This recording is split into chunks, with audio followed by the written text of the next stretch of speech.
a journey on my journey that I had into becoming a Paralympic athlete. Now, my journey didn't start with wanting to become a Paralympic athlete. It actually started wanting to become an Olympian. So I was into every sport as a kid. I wanted to play every sport. When I was 3 years old, I was water skiing. I often got told off for not being in class because I was out playing sport and at too many sports days. So the teachers were not happy, and they would often tell my parents, like, it would just be really nice if Bree came to class. Like, is she behind? No, it would just be good to see her in class. So I was always very passionate about sport. It was a very big part of my life, and right up into my 20s. So all through primary school, into secondary school, did lots of different sports, up to an international level where I went to the World Junior Championships for diving on a platform, and that was what I thought would be the height of my career. I didn't end up pursuing sport any further and thought, well, maybe that's my career's over. And then I had a very different life experience. So when I was 22, I broke my neck and my life changed completely. I went from being a very independent young woman to needing to learn how to feed myself again and how to walk again and how to live life again. And my perspective on life completely changed because we think we're invincible and we have all these great ideas and dreams for the future, and we realise that actually in an instant that can change really, really quickly. So for me, I kind of went, okay, well what are the things that have always been really, really important to me in life?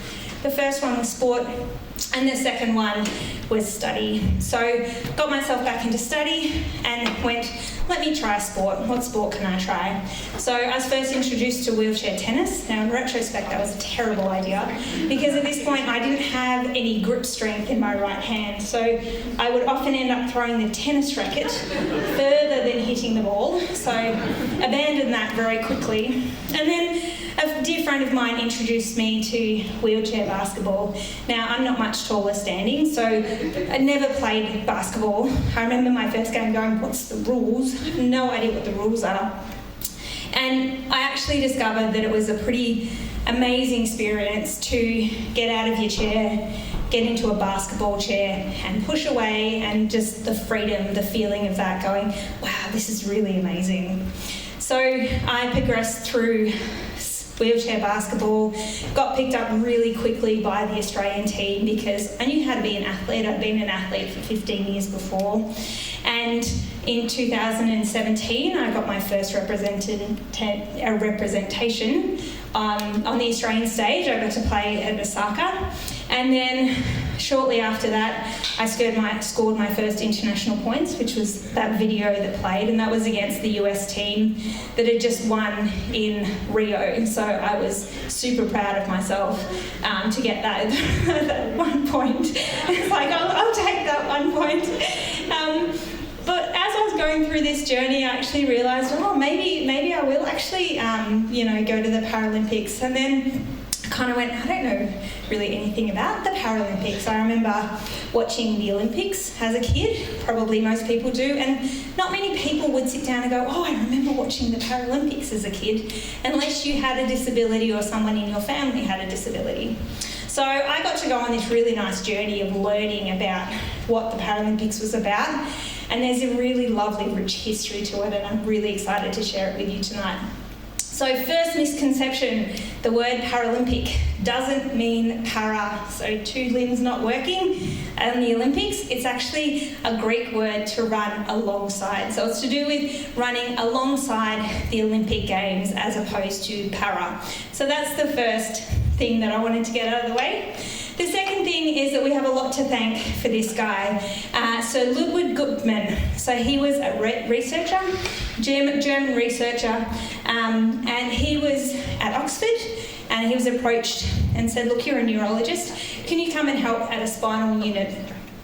And And he sort of said, sure, I'll come and help out. And he completely revolutionised the treatment of spinal cord injuries. So he changed a lot of protocols in regards to the dealing of pressure sores, which was a huge killer for returned servicemen and women from the war. So this is sort of 1943.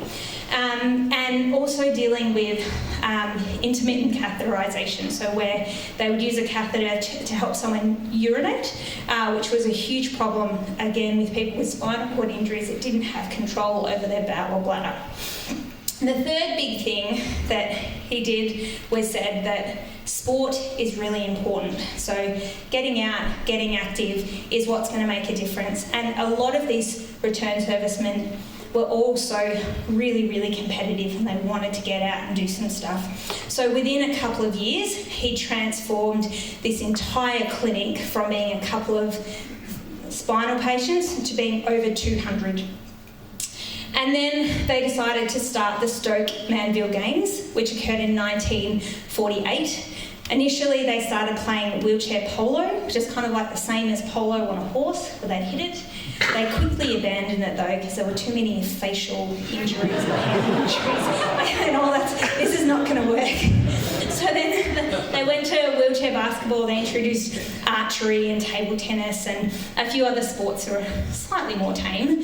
And within a couple of years came the Rome 1960 Games. So these were still called the Mandeville Games, but they were then retrospectively called the first Paralympic Games. So what we have there are there was about 400 athletes.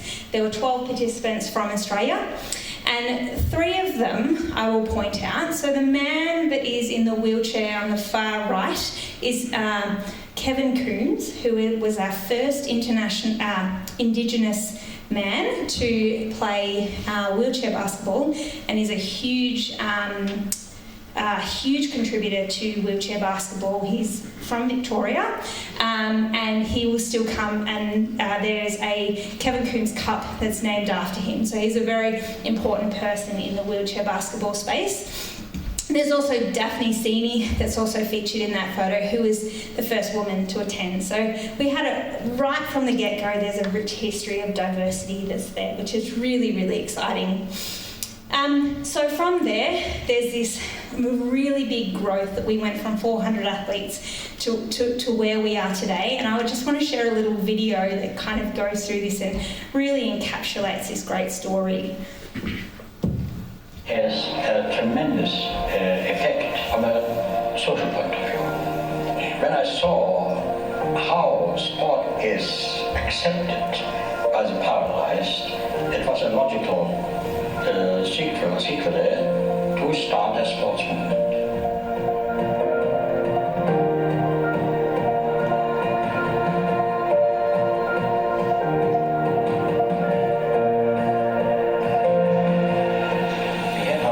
Competition between paralyzed ex-servicemen, 16 only, on the very day, the 29th of July 1948, when the Olympic Games were opened in London by the King George.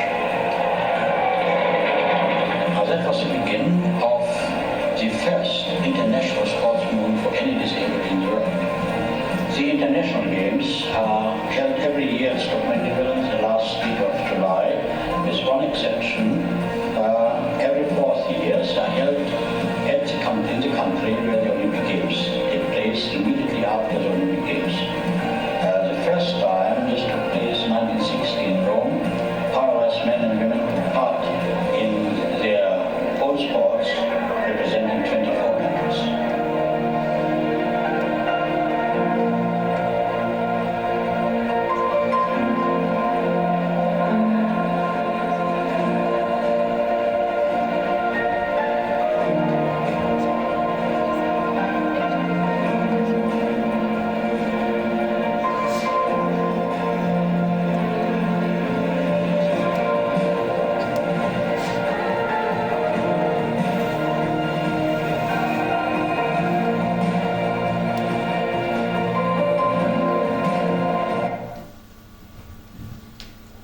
So that's just a nice little capture that I found that I thought was pretty excellent in terms of looking at the history. And I stopped it at 2016 for a reason. So 2016, kind of then 2020 was the next games to come along, which was the games that I was very fortunate enough to go to. They were very unique games. But something that kind of occurred in the process of the Paralympic Games becoming more and more popular was the introduction of classification. So classification is a really, really big part of the Paralympic Games and any Paralympic sports, and it really aims to be an equaliser. So the idea is that there are 6 different categories of which you can be placed into that outlines what your disability is, that gives you the opportunity to compete in the games. And then each different sport has their own classification. So this is like if you're watching athletics and it's like, T74, it's like this is the category if you are, you can run and you've got an amputation, or you have a disability that you compete against people that are on the same level. So in wheelchair basketball, we go from 1, so a 1-point player, someone with a severe disability, to a 4.5 player, someone with very little disability. And the idea is that you need to have a mix of these players on your team, and that sort of creates that equaliser, with the idea of that you want as many people with a variety of different disabilities being able to compete. The challenge with this is that it can be a little bit problematic, and it comes and is seen very similarly to the way that doping is seen in the Olympics. So there are many different Olympic and Paralympic scandals. This would have to be the most interesting, and I don't even know if it's like atrocious or impressive. I'm not sure. I haven't quite worked it out. So in the 2000 Sydney Olympics, Paralympics, we had the Spanish team that played basketball in the intellectual disability category. They ended up winning the gold medal, and there was 10 players on their team that didn't have a disability. So only 2 of them had an intellectual disability, and none of the others did. And when they were interviewed, they said, we were just told we had to see if we could do a push-up, and then they were allowed to go in. It was unbelievable. I was like, how did this even happen? What was really quite shattering then was that anyone with an intellectual disability was then banned from the Paralympic Games for 13 years. So it had a huge ramification then for other intellectually disabled athletes, and meant that it wasn't until the London 2012 Games where people were able to play again. But there's also a whole heap of issues with classification misrepresentation. So where athletes will purposefully appear to perform worse than what they are, so they can be classified in a lower category, so then they can get more of an advantage, or that they will do things like they will take their limbs, or they will, soak their limbs in like ice so they don't move as properly. And there's a lot of things that is incredibly problematic when it comes to sport integrity, and why there's so much that you need to do as an athlete to maintain the integrity of the sport. And it was something that was really ground into us as athletes going into these games, it is about, the spirit of the game and holding up to the spirit of the game, which is sort of what the Paralympic movement is about. So we had a whole heap of training that we had to do alongside doping that included fairly representing what our disability was, and there are lots of changes that are happening at the moment in this space for people to be fairly classified and reclassified. So we've had a few people on our team that have deemed to be not disabled enough to be able to play, which has been incredibly impactful. But a lot of people, you kind of go, well, it is par for the course of going, you need to have all your paperwork in check, everything in check, because we want the games to be as fair as possible, and we want everyone to feel like they're competing against an equal playing field, which seems to be becoming more and more problematic as we see the rise of these different things. But having said all of that, I think it doesn't take away from the fact that everyone that's there is absolutely phenomenal in what they're able to do. You know, you walk into the dining hall at the Paralympic Games and you see someone eating rice with chopsticks with their feet, and you go, I can't eat, you know, I struggle with chopsticks with my hands. Like, this is phenomenal, the capacity that some of these people have and their ability to, you know, swim in the pool when they have, you know, maybe half a limb and that's all they have. And there's so much about it where, I hate the word, but people that are incredibly inspiring because they are able to overcome such difficult tasks. And this was really, really seen at the Tokyo Paralympic Games because it was a games like no other. We were locked up with COVID. So this is in the middle of COVID. We had to train remotely. I ended up flying to Perth and being away from my family for, you know, a long period of time so I could train. And it was just one of those things where mental toughness played a really, really big part in it, and I think everyone relied on really going back over going, what's that really burning passion inside? What's really motivating me here? Because it was such a challenging game and it was such an odd experience when previous to that you'd gone to competitions and there were, you know, thousands of people in the crowd and they're cheering and they're loud and you can't hear yourself, and you go into the stadium at Tokyo and it's dead silent. Like there's no crowd, there's no one there, and all you have is like smoke machines and lights for the TV, and you go, oh, this is really kind of eerie.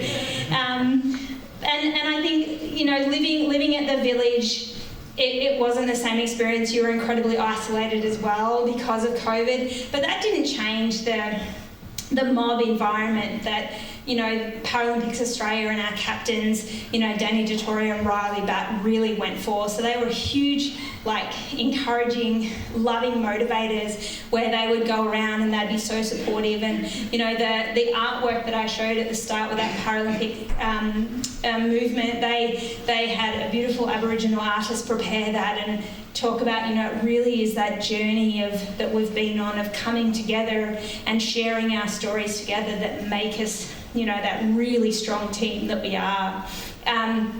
Because since the game's beginning, there have been 1,126 athletes from Australia that have competed in the Paralympic Games, in a summer and winter Paralympic Games. So it's not a huge number, and I feel incredibly honoured to be part of that number. So, you know, for all the highs and lows of the journey, I would say that it has made such a big difference to my life. It's really made me focus on, you know, what are the things that are really, really important to me, and sort of balancing that alongside, you know, my study. It would kind of oscillate between which was my side hustle and which was my job, depending on what I was doing. But I felt a real sense of responsibility to my country to perform, and I was incredibly honoured to be able to do that. And the culture of the team was just absolutely amazing. I think through this whole journey I've learnt that there's so many politics and dramas that can get involved in every aspect of sport, but when you push onto that court and the siren goes off, really it's just you and the sport, and it's a really, really beautiful moment. So I want to share my last slide, which is basketball in 20 seconds of just enjoying basketball for 20 seconds. You only have to put up with it for 20 seconds.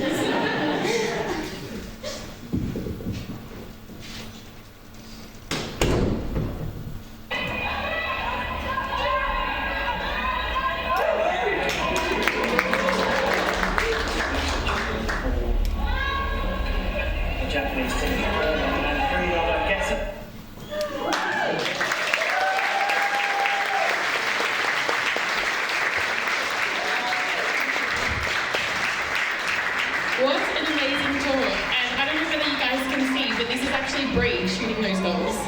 So even more impressive. And something that I don't know whether you actually mentioned, Bree was doing her PhD while she was at the Olympics. So another round of applause for that.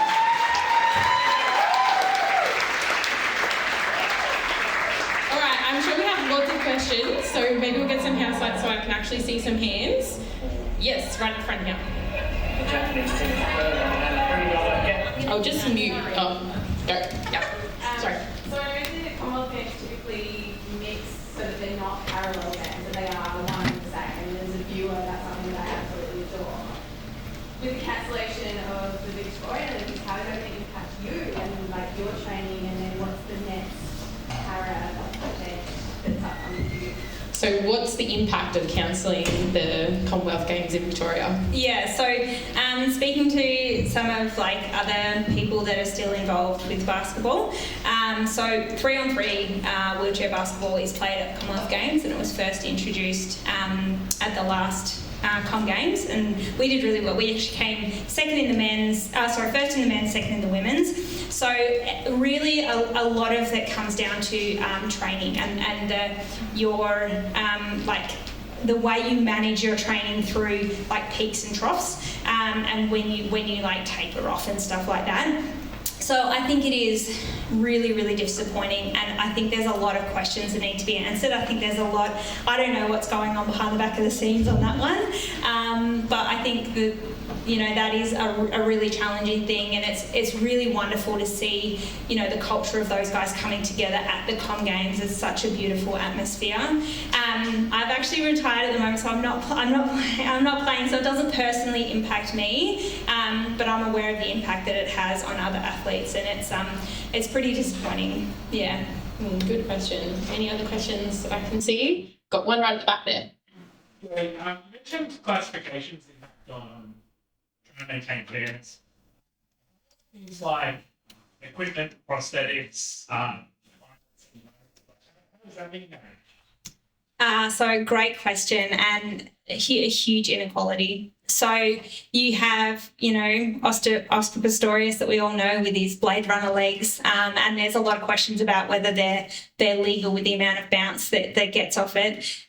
He gets off those legs. I played a little bit of badminton and went to a tournament, and there was some players there that were from sort of from poorer nations, and they literally just had a wooden crutch that they were holding themselves up with an amputation because they didn't even have a prosthetic leg to wear to be able to play badminton. So there is huge inequality when it comes to the tools, and it really depends on the money that you have. So players in Australia, for instance, will have, you know, $8,000 to $12,000 wheelchairs.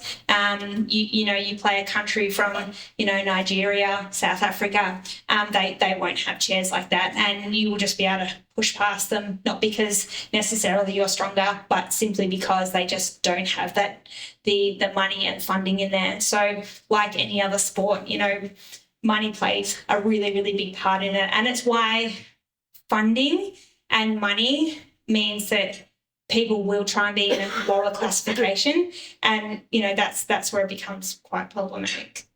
Do you have any other questions that I can see? Yes. What's your PhD in, Bree? Nothing to do with wheelchairs. I know. Wow, look, there was so many things, like so many of the speakers have said, you know, there's so many things you can talk about. So my PhD has been in the evolutionary genetics area. So I'm looking at a little sea-dwelling organism about the size of a grain of sand, and I'm looking at genes that are associated with cell polarity. So it's the capacity for these genes to orientate themselves in space to know where they are. And what we find is that these genes are really similar as we go through evolution. So we sort of want to understand, if we go right back, you know, what's the ancient function in these animals. So sort of set up a lab here in Australia, and been working on that. Sounds like we might have to get Bree back from lockdown. Now, do we have any last questions before we let Bree go? I think maybe everyone's asked their questions, and I have certainly asked you a billion over the couple of weeks that we've been speaking. So we might thank Bree again and leave her on the stage. I might ask the other speakers to come up on the stage so we can thank the world.